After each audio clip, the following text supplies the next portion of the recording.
In 1879, a 16-year-old boy left his father's farm and headed for Detroit at a time when the primary means of transportation were trains or horse carriages. The first automobiles were mostly seen as racing machines for the rich. This boy would later open a car company that would change the course of the automobile industry to what we know today, 35 years later, after his arrival in Detroit. Half of all the cars on Earth were carrying his name, and that boy was Henry Ford, who would become one of the wealthiest men in American history. Henry Ford was born on his father's farm on July 30, 1863, in what is now Dearborn, Michigan. His father, William Ford, owned a farm where everyone in the family lived and worked. Being the oldest son of 6 children, Henry was expected to take over the family's business. However, he was nothing like his father and was never interested in farming. At the time, farming was labor-intensive, slow, and rigorous, and Henry despised the idea of it. "I never had any particular love for the farm. It was the mother on the farm I loved," Henry Ford once said. Like most kids his age, Henry didn't enjoy going to school and never made it past the 8th grade.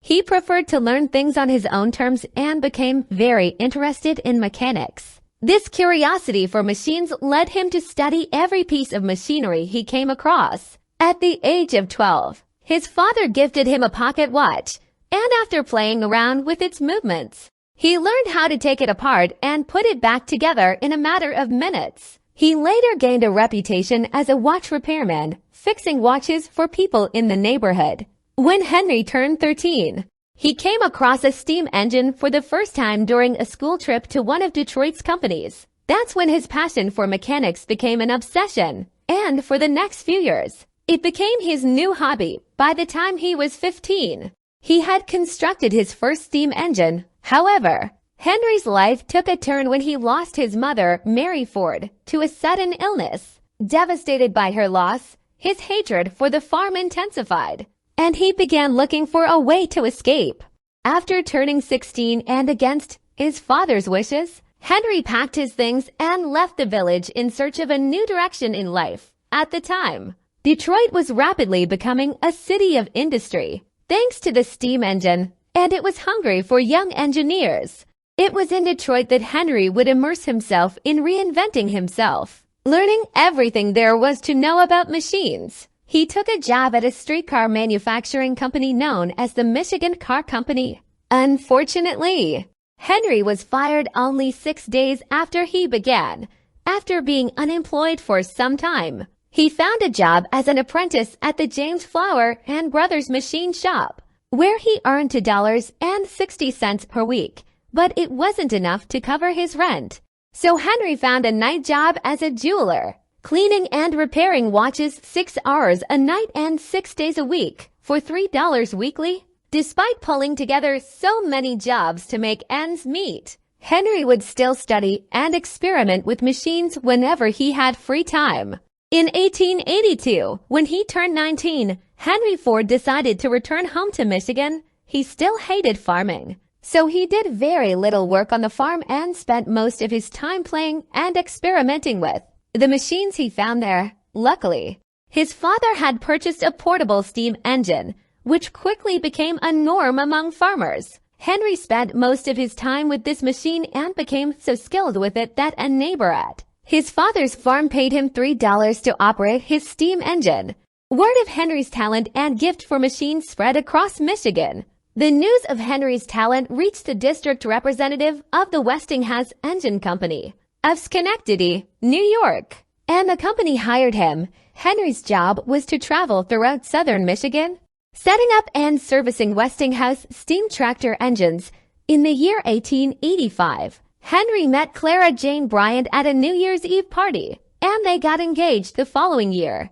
As a wedding gift, Henry's father gave him 40 acres of land. But instead of turning it into farmland, Henry had other ideas. In 1891, Henry and Clara moved to a small apartment in Detroit. Around this time, Henry came across a British magazine and learned about the gas engine. This gas engine was being produced in small quantities by a German engineer named Nicholas Otto, and was very different and far more efficient than steam engines. For one thing, they didn't need 30 minutes to start up because the engine did all the combustion it needed internally. Although this new engine was rapidly gaining popularity in Europe, only a few people had heard about it in America. Luckily for him, he found someone in the city who owned one. Henry immediately fell in love with the gas engine, but he couldn't understand how it worked. And the fact that the gas engine was powered up by an electric spark made things even more confusing. Knowing he had to learn more about this, Henry applied for work as a night engineer for the Edison Illuminating Company for a salary of $40 a month. At the time, the company was the largest electric company in Detroit, generating electricity for 1,000 homes in the city using a steam engine. This made Henry more than qualified to work there. His job was to primarily fix the engine whenever it broke or developed a fault. But when it was working fine, he didn't have much else to do. This gave Henry more than enough time to immerse himself in learning about electricity and how it works. In 1893, Henry and Clara welcomed their first and only child, Edsel Bryan Ford. Just 3 months after his birth, Henry was promoted to the position of chief engineer at a salary of $100 per week. That same year, Henry succeeded in creating his first working gas engine, which was the first step in his dream of creating a horseless carriage. It wasn't until June 4th, 1896, at exactly 1:30 a.m. when he finally completed his experimental car using a gas engine. He called it the quadricycle. The quadricycle was essentially a crude contraption that consisted of 2 bicycles placed side by side and was powered by a gasoline engine. While the experiment was successful, it had a few issues. This experimental car had 2 gears, and neither one was for going in reverse or going forward. But the biggest problem was that it had no cooling system, and so the car was prone to overheating after running for a while. Henry made multiple adjustments to the car, but the most notable one was adding a cooling system to the vehicle. He later sold the vehicle for $200 and used the money for another big project. With the support of the Detroit mayor, Henry began to build his second experimental car and completed it by July 1899. This new car was larger, sturdier, and heavier than the previous one. One morning, Henry took a wealthy lumber merchant by the name of William Murphy for a test drive in his new vehicle. By the time the test drive was finished, William wanted to be part of Henry's business venture. Soon after, they shook hands together, and on August 5, 1899, the Detroit Automobile Company was. The result of this was that whenever a delivery was late, the entire factory had to sit back and wait for the delivery, which significantly slowed down production. His first car, which he called the delivery wagon, took 6 months to make, and only 20 of them were produced during the company's first 2 years. As a result of all these challenges, Henry was fired from his position. However, even though his first company had failed, he remained optimistic, saying, "Failure is simply the opportunity to begin again, this time more intelligently." In fact, Henry was relieved when he was sacked because there was less pressure on him, and he could now focus on other things. Henry decided to turn his attention to racing cars.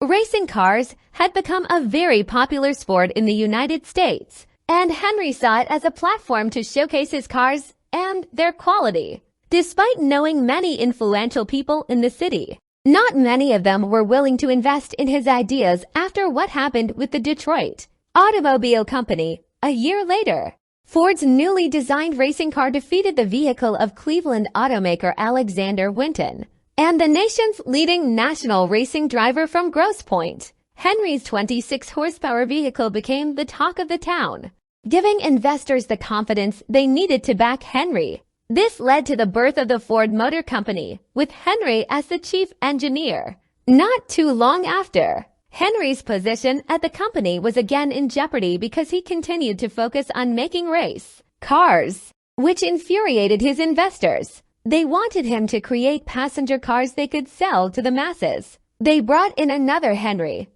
Martin Leland, to take over his position. Ford was annoyed by this move and decided to leave the company. He stated, "I resigned, determined never again to put myself under orders." Henry Leland, on the other hand, followed the wishes of the investors and went on to create what we now know as Cadillac. With Henry Ford gone, the name of the company was changed from Ford Motor Company to the Cadillac Motor Company. Henry, along with a former racing cyclist named Tom Cooper, continued building racing cars. In 1902, they produced a Ford 999, an 80-horsepower car driven by Barney Oldfield, a former bicycle racer who had never driven an automobile before. This car surpassed Winton's vehicle. By 1904, Henry's new car broke all American records, reaching a top speed of 91.4 miles per hour. With these records and victories, Henry had established himself as the best American designer for racing cars. With that reputation, he knew he would be backed by investors when he was ready to start his third company. With the support and financial backing of 11 investors, especially a coal dealer from Detroit named Alexander Young Malcolmson, Henry's third company came to life, initially called Ford and Malcolmson Limited. It was later changed to the Ford Motor Company in 1902. After failing in his first 2 attempts, Henry was determined not to fail again. He focused on creating a vehicle that was affordable for the common man. As owning a car at the time was a luxury affordable only to the wealthy, he declared, "I will build a motor car for the great multitude, constructed of the best materials by the best men to be hired, after the simplest designs that modern engineering can devise, so low in price that no man making a good salary will be unable to own one." Henry had a talent for attracting bright minds who believed in his vision. He hired many impressive young men to help him realize his dream. Over the next few years, he developed various car models, starting with the Model N followed by the Model N. However, what really changed the game wasn't just the improvements in his car designs, but how they were being manufactured. Henry had learned the importance of having one manufacturer supply most of the parts for his cars. He found a machine shop in Detroit to do just that. During a trip to Chicago, he witnessed the assembly line concept at a slaughterhouse, and this inspired him to apply the same idea to car production. In 1904, Henry raised more money and built his own factory, employing over 300 workers and experimenting with the assembly line. By 1906, the assembly line was officially in working order, and it revolutionized car production. Instead of workers moving around the vehicle was moved along the assembly line, with each step of production being completed at various stations. This reduced the production time from 12 hours to just 90 minutes. By 1913, the assembly line was fully operational, and Ford's production rate had increased dramatically. The Model T, built using this method, became one of the best-selling cars in the United States. Between 1910 and 1916, Ford's production skyrocketed from 20,000 to nearly 1 million vehicles. By then, approximately half of all cars on Earth were Fords. Henry Ford's introduction of vanadium steel, 3 times stronger and lighter than previous steel, further revolutionized the automobile industry. It allowed for the creation of more durable and efficient cars. The Model T, with its affordability and reliability, became an iconic vehicle. Henry Ford had achieved his dream of making automobiles accessible to the common man, and the Ford Motor Company became the leading car manufacturer in America. Henry's vision and determination had transformed the automobile industry and brought about a new era of mass production and accessibility for the everyday person. His legacy continues to shape the automotive world to this day. What made Henry Ford stand out in the automobile market was his innovative approach to both manufacturing and labor. Every year, he increased the production output of the Model T and reduced its price, making it more accessible to the average consumer. By 1916, the price had dropped significantly from $850 to less than $400. Henry Ford's brilliant strategies went beyond just pricing. While he pioneered the age of the automobile in America with the assembly line, he realized that many of his workers were not satisfied with this innovation. Some found repetitive tasks boring, while skilled craftsmen felt their talents were underutilized. As a result, many workers left Ford to work for other companies. To combat this, Henry Ford doubled the workers' wages to $5 a day, a move that was initially met with skepticism by other companies. However, it had the opposite effect. Mechanics from all over the country flocked to Detroit in search of higher wages. This not only increased the well-being of the workers, but also allowed Ford to run a 24-hour operation by introducing a third shift. Henry Ford's approach had a profound impact on the business and manufacturing world. He believed in making workers prosperous and contented while maintaining the highest quality of goods at the lowest cost possible. Other companies had to follow suit to retain their workforce, changing the labor landscape across the USA in 1919. Henry Ford bought out other investors in the company, becoming the sole owner of the largest automobile company in the world. He later made his son, Edsel Ford, the president of the company, but it was Henry who continued to run the show.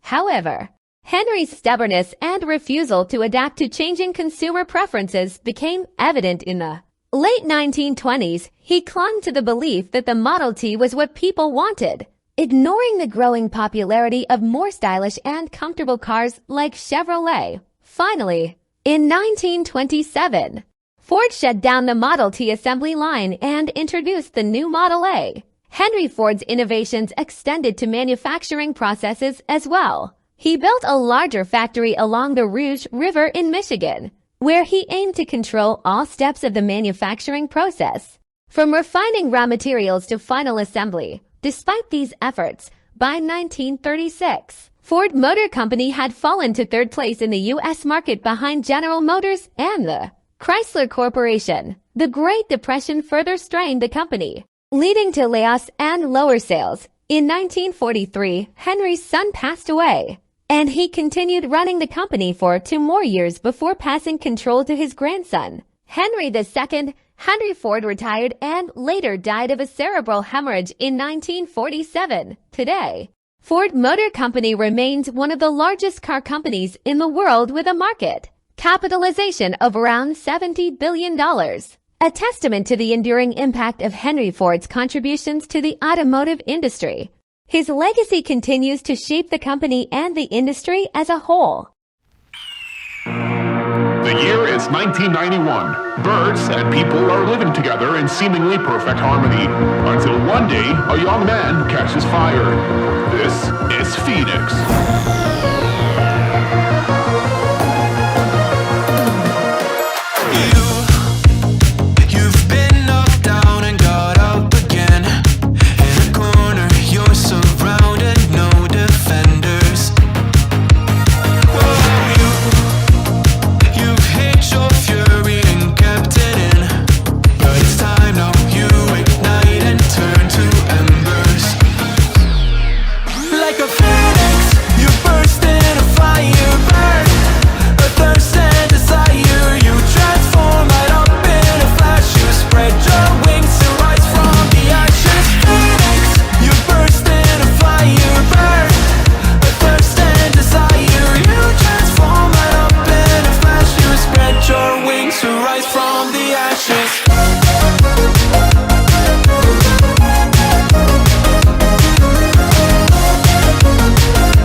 You see the truth behind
thirst and desire, you